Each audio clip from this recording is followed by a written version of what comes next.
Good morning student. आज हम चर्चा करेंगे लॉ ऑफ टैक्सेशन के बारे में। ठीक है, जैसे कि हमने पिछली क्लास में कर चर्चा की थी, सेक्शन 80 के तहत कौन कौन सा डिडक्शन दिया जाएगा टोटल इनकम में। मान लीजिए कोई टोटल इनकम हो गई, हमने पूरा कंप्यूटेशन कर लिया टोटल इनकम का। फिर उसके बाद हम क्या करेंगे, कौन कौन सा डिडक्शन धारा 80 के तहत दिया जा सकता है। ठीक है, धारा 80 के तहत कौन कौन सा डिडक्शन दिया जाता है। डिडक्शन हो जाता है सेक्शन 80।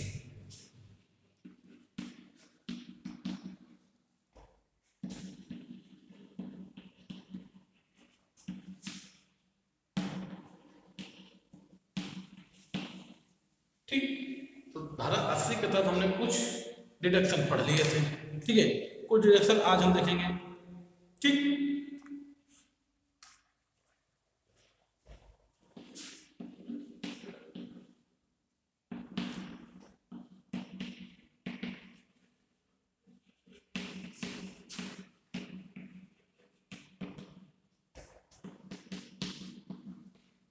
ठीक है, तो ये क्या है, हायर एजुकेशन के संबंध में कौन कौन से, जब कोई एसएससी या जो पेमेंट कर रहा होता है, क्या करता है, किसी उसका परिवार का कोई बच्चा सेक्शन 80E के तहत कोई क्या करता है, वो बाहर पढ़ रहा होता है उसकी। ठीक है, तो उसमें जो जो चीज़ें क्या क्या चीज़ें करते हैं, ठीक है, समझते हैं। ठीक है, जब कोई एसएससी का बच्चा क्या हुआ, हायर एजुकेशन के लिए बाहर पढ़ रहा होता है, ठीक है, एक अपने इंस्टीट्यूशन से उसे बाहर भेज दिया गया होता है, यदि कोई क्या उसके लिए कोई उधार लोन लिया गया है, ठीक, उसके लोन के संबंध में जो इंटरेस्ट मिलेगा, लोन के लिए जो इंटरेस्ट मिलेगा, हायर एजुकेशन के लिए कोई लोन लिया गया है, लोन पे इंटरेस्ट,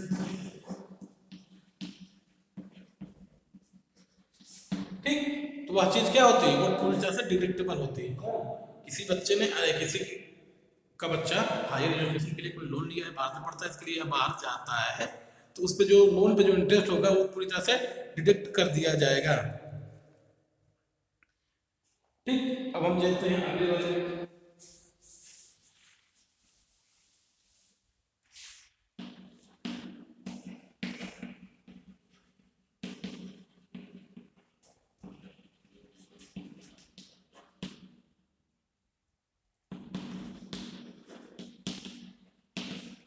ठीक है, डोनेशन, डोनेशन जब दिया जाता है किसी के द्वारा, ठीक है, जब डोनेशन दिया जाता है किसी इंस्टीट्यूशन में, अभी समझेंगे क्या क्या चीज़ें हैं इसमें। ठीक है, डोनेशन कहाँ कहाँ, कुछ परिस्थितियाँ ऐसे हैं, कुछ केसेस ऐसे हैं जिसमें 100% आप जितना देंगे उतना आपको टैक्स से छूट मिल जाएगी, लेकिन कुछ परिस्थितियाँ ऐसी है जिसमें आपको 50% मिलेगा। ठीक है, तो उसमें सबसे पहले जो परसेंटेज है उसमें 100% का डोनेशन देने पर छूट मिलती है, उसमें 18 क्लॉजेज है। ठीक, फिर और कुछ उसमें भी है, किससे, इसमें आपको 50% का क्या मिलेगा, डिडक्शन मिलेगा। 50% के डिडक्शन में आपको लगभग 10 चीजें ऐसे शामिल की गई है। ठीक है, तो हम एक चीज समझते हैं, कुछ परिस्थितियां ऐसी होती हैं जिसमें 100% मिलेगा, तो 100% किसमें किसमें मिलेगा समझते हैं। इसमें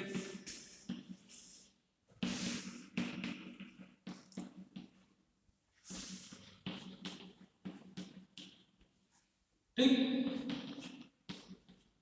100% और 50% में क्या कुछ डिडक्शंस हैं। ठीक है, तो हम समझते हैं 100% और 50% डिडक्शन में कौन कौन सी चीज़ें शामिल की गई हैं। ठीक, देखते हैं 100% में कौन कौन सी चीज़ें हैं। नेशनल सिक्योरिटी फंड में आप कोई इन्वेस्टमेंट करता है तो पूरी तरह से क्या किया जाएगा, वो पूरी तरह से 100% का डिडक्सेबल होगा। ठीक है, अमेरिका के प्रधानमंत्री भूकंप सहायता जो कि अकाउंट है उसमें कोई डोनेशन करता है, या प्रधानमंत्री राष्ट्रीय सहायता कोष में करता है। ठीक है, ठीक, इसमें कोई करता है तो इस प्रकार के कोषों में से जो अमाउंट होगा वो पूरी तरह से डिडक्सेबल माना जाएगा। ठीक है, और क्या है अगला, सांप्रदायिक सद्भावना के लिए कोई जो कोष स्थापित किया गया है उसमें कोई कंट्रीब्यूशन करता है, वो भी पूरी तरह से 100% डिडक्टेबल होगा।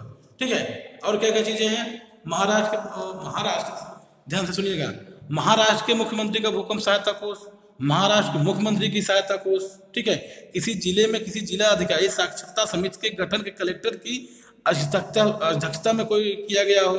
ठीक है, राष्ट्रीय रक्त ट्रांसफ्यूजन परिषद का कोई भी ट्रांसफ्यूजन परिषद जो होता है उसमें कोई कोष में कोई जमा किया जाता है। किसी चिकित्सा सहायता कोष में किया जाता है, किसी राज्य के चिकित्सा सहायता कोष में जमा किया जाता है। ठीक है, आंध्र प्रदेश के मुख्यमंत्री की चक्रवात सहायता कोष में। ठीक है, बीमारियों के लिए राष्ट्रीय सहायता कोष में। ठीक है, मुख्यमंत्री सहायता कोष है, लेफ्टिनेंट गवर्नर सहायता कोष में, और किस में, राष्ट्रीय बिल कोष में, राष्ट्रीय संस्कृति कोष में। ठीक, और कौन कौन सी चीजें हैं, केंद्रीय सरकार द्वारा स्थापित राष्ट्रीय प्रौद्योगिकी विकास उपयोजन के लिए।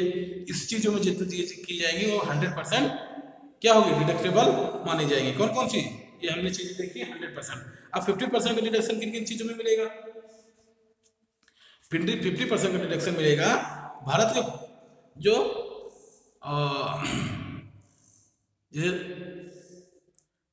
पुण्य प्रयोजन काम जो करते हैं, भारत में पुण्य प्रयोजन कार्यों के लिए स्थापित कोई संस्था का में उसमें आपने कोई डोनेशन दिया है तो वह 50% का आपको इसमें डोनेशन मिलेगा। ठीक है, इंदिरा गांधी स्मृति कोष में, राजीव गांधी प्रतिष्ठान में, राष्ट्रीय बाल कोष में। ठीक है, अगला क्या है, किसी ऐसी संस्था के जो गृह निर्माण अथवा शहरों व कस्बों में गाँव को नियोजित करने के योजनाबद्ध विकास में लगी हुई है, उसमें कोई आप इन्वेस्टमेंट करते हैं उसमें 50% का आपको डिडक्शन मिलेगा। ठीक है, अगला क्या है, केंद्रीय सरकार तथा राज्य सरकार द्वारा स्थापित ऐसे निगमों को जो अल्पसंख्यक के संबंध में अल्पसंख्यक समुदाय के क्या उनके व्यक्तियों के हितों के लिए बेहतरी का काम करते हैं, उसमें आप कोई डोनेशन करेंगे तो उसमें 50% का आपको डिडक्शन मिलेगा। और किसी एथोराइज्ड मंदिर, मस्जिद, चर्च, गुरुद्वारा, ठीक है, को बनाने के लिए केंद्र सरकार या राज्य सरकार के ऐतिहासिक कलाकारियों के लिए कुछ देते हैं तो उसमें आपको 50% का डोनेशन और डिडक्शन मिलेगा। ठीक है, सरकार अस्थायी सत्ता के पूर्ण कार्यों के लिए कोई करता है तो उसमें आपको 50% का डिडक्शन मिलेगा। ठीक है,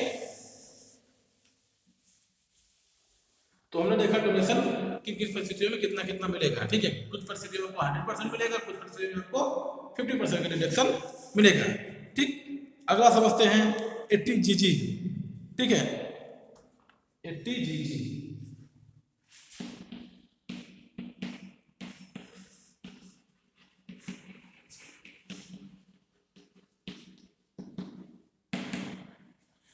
किसी घर के किराए के लिए जो आपको दिया जाता है, आप किराया देते हैं किसी घर, ठीक है, घर में रहते हैं, आपने उसका किराया दिया है। ठीक है, घर में रहने का किराया आपने दिया है, उसमें जो आपको डिडक्शन मिलेगा उसमें भी आपको कुछ अमाउंट का डिडक्शन दिया जाता है। ठीक, तो वो किस में आता है, 80GG में आता है। चीज हम एक ध्यान पढ़ते हैं 80GG को।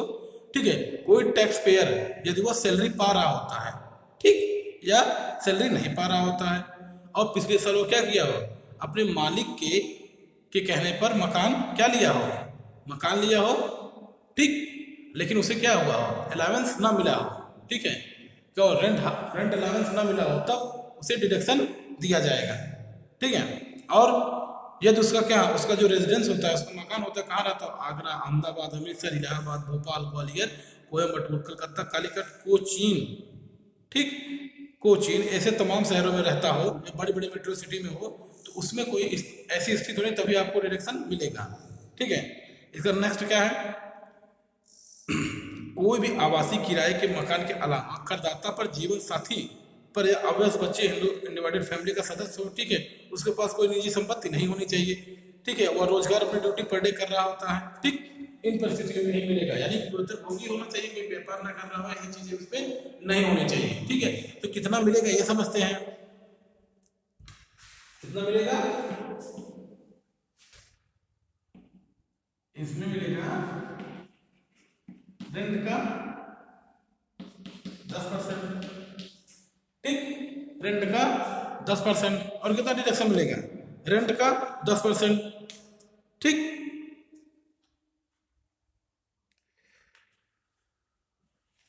ठीक है, रेंट का 10%, जब उसमें HRA मिल रहा हो। दूसरा इनकम का 25%, अरे 20% या 2000 रुपये। ठीक, इसमें से जो क्या हो कम, इसमें से जो आपको कम होगा वही डिडक्शन दिया जाएगा। कौन कौन सी चीजें होनी चाहिए, पहले रेंट का टोटल इनकम का 10% जो रेंट के रूप में दी जाती है। ठीक है, टोटल आय का 25%, टोटल आय का 25% या 2000, इसमें से जो कम होगा वही अमाउंट डिडक्ट किया जाएगा, वही अमाउंट घटाया जाएगा। ठीक है, और कुछ कुछ चीजें हैं इसमें। 80HH को समझते हैं, कुछ डिडक्शन है।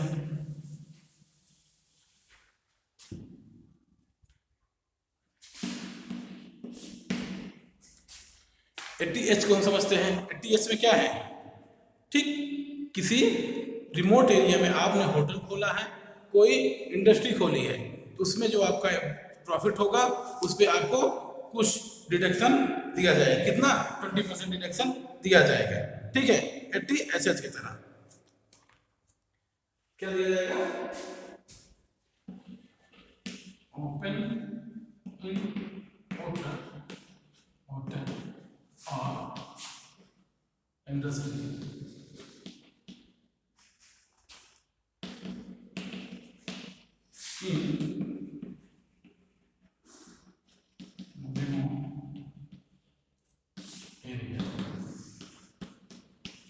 ठीक है, कोई व्यक्ति एचएस की तरह कोई भी व्यक्ति क्या करता है, कोई होटल खोलता है, कोई इंडस्ट्री खोलता है, कहाँ पे? ग्रामीण इलाकों में, पिछड़े इलाकों में, तो वहाँ पे उसे इनकम का 20% क्या किया जाएगा? डिडक्ट कर दिया जाएगा। लेकिन उसकी भी कुछ कंडीशन होती हैं। कौन कौन सी चीज कंडीशन? सबसे पहली कंडीशन होती है कि जो व्यापार खोला हो वह एक क्या कहता है 31 दिसंबर 1970 के बाद खोला गया हो और 1 मार्च 1990 के पूर्व, इसी बीच में खोला जाना चाहिए। ठीक है, यानी कि 31 दिसंबर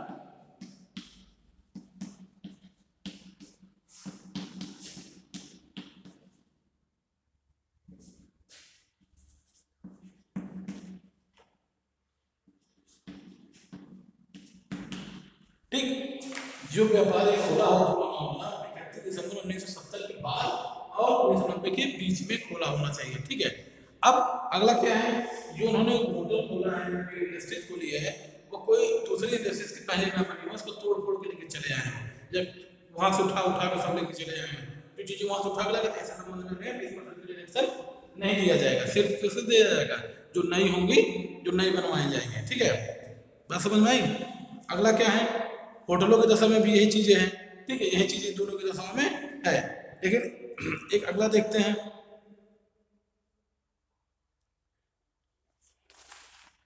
ठीक, इसके संबंध में हम देखते हैं एक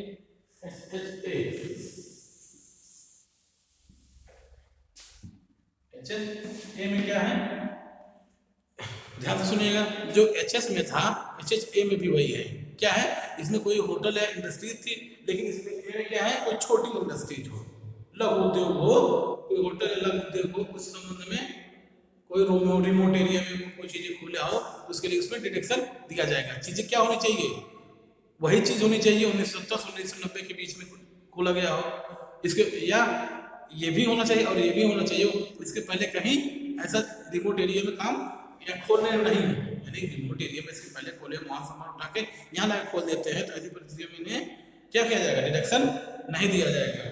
ठीक है, 80HH में। आगे क्या है, 80AHHB में। ठीक है, 80HHB में क्या है,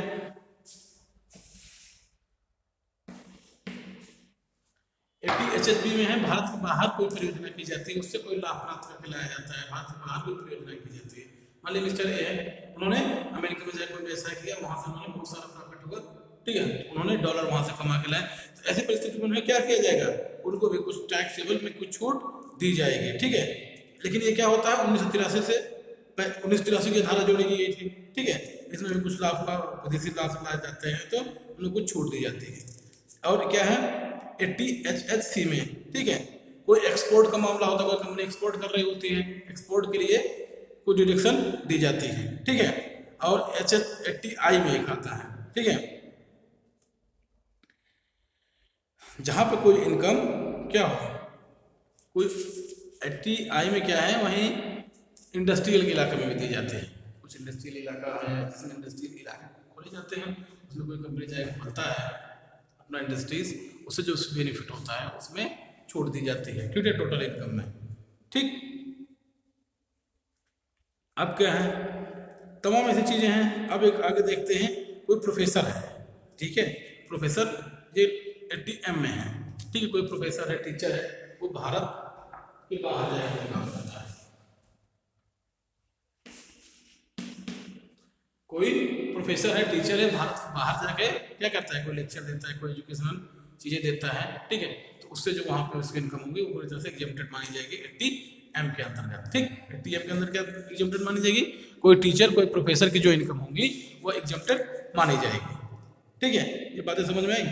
तो कौन कौन सी चीज़ें एग्जेम्प्टेड मानी जाएंगी, कौन कौन सी चीज़ें एग्जेम्प्टेड मानी जाएंगी, भारत के बाहर, ठीक, कोई टीचर भारत के बाहर कोई टीचर क्या किया हो, कोई रेम्युनरेशन प्राप्त किया हो या कोई एजुकेशनल सिस्टम में कोई चीज़ें मिली हुई हो, ठीक है। और 80MMA में क्या है, 80MMA में क्या है, भारत के बाहर कोई ऐसी क्या होना चाहिए, कोई सर्विस की गई हो जिससे उनको उसके रेम्युनरेशन उसके बदले जो है उसको क्या डिडक्शन दिया जाएगा, ठीक है। ऐसी परिस्थितियों में क्या किया जाएगा, उसे भी डिडक्शन दिया जाएगा, ठीक है। कटौती केवल अंत के 6 माह में होनी चाहिए। और क्या है, 80MMB है, ठीक। 80MMB में क्या समझते हैं, कोई पेटेंट है, ठीक है, कोई रेवेन्यू है, उस परिस्थितियों में, ठीक, उसका क्या होता है, उसका जो रिन्यूअल किया जाता है, उसमें जो की जाता है, रिन्यूअल किया जाता है, उससे जो संबंध जो कोई डिडक्शन दिया जाता है, ठीक है। ऐसी परिस्थितियों में कुछ डिडक्शन दिया जाएगा। तो हमने क्या देखा, डिडक्शन, हमने 1880 के डिडक्शन को देखा, ठीक। धारा तमाम ऐसे 80 डिडक्शन को देखा, यानी कि टोटल इनकम जब आएगी, मान लीजिए टोटल इनकम होती है, टोटल इनकम कैसे बनेगी, टोटल इनकम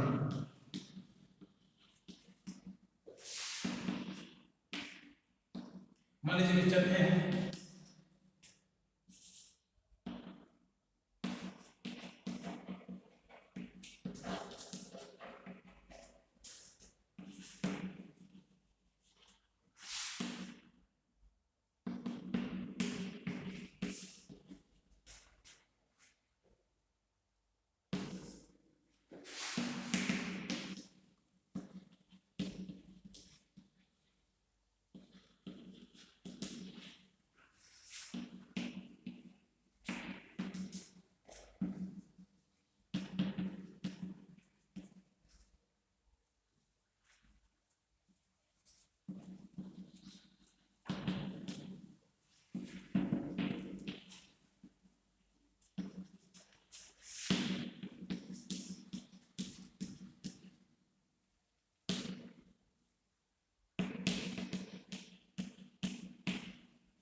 जैसे मान लीजिए मिस्टर ए है, ठीक है, मिस्टर ए को सैलरी कितना मिला है, सैलरी उन्हें 10 लाख मिला है, ठीक है। उनका एक व्यवसाय भी है, ठीक है, वो अपने व्यवसाय से 15 लाख कमाए हैं, उन्होंने के पास बहुत सारे घर भी हैं किराए पे दिए हुए हैं, ठीक है, उससे उनको 5 लाख की इनकम हुई है, ठीक। और कुछ उनके पास पुराने घर थे, पूरे कैपिटल गेन्स उनके कितना मिला है, 5 लाख मिला है, ठीक है, 1 लाख मिला है, ठीक है। और उनको अन्य प्रकार जो अदर सोर्सेज है उसमें से 50,000 की इनकम हुई है, तो इनकी टोटल कितनी इनकम हुई,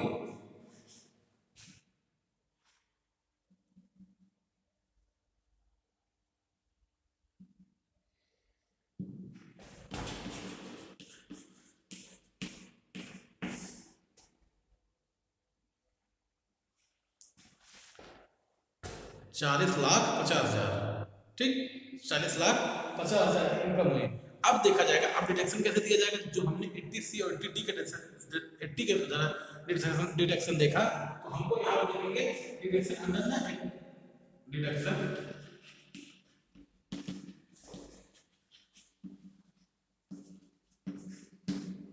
अब हम जितने भी डिडक्शन पढ़े, यहाँ जो जो डिडक्शन जिन्होंने ऐसा कोई काम किया हो जो धारा 80 में पढ़ा, तो यहाँ टोटल इनकम से घटा के उसकी उनकी इनकम पर क्या लगा दिया जाएगा, इनकम टैक्स लगा दिया जाएगा, ठीक। इनकम टैक्स कैसे लगा जाएगा, पूरा उनकी इनकम जोड़ दी जाएगी, जो डिडक्शन दिया जाएगा उसको घटा दिया जाएगा, फिर उनका टोटल इनकम में से घटाने के बाद उसे टैक्स को लगा दिया जाएगा, ठीक। आगे वाले क्लास में आगे चर्चा करेंगे। Thank you.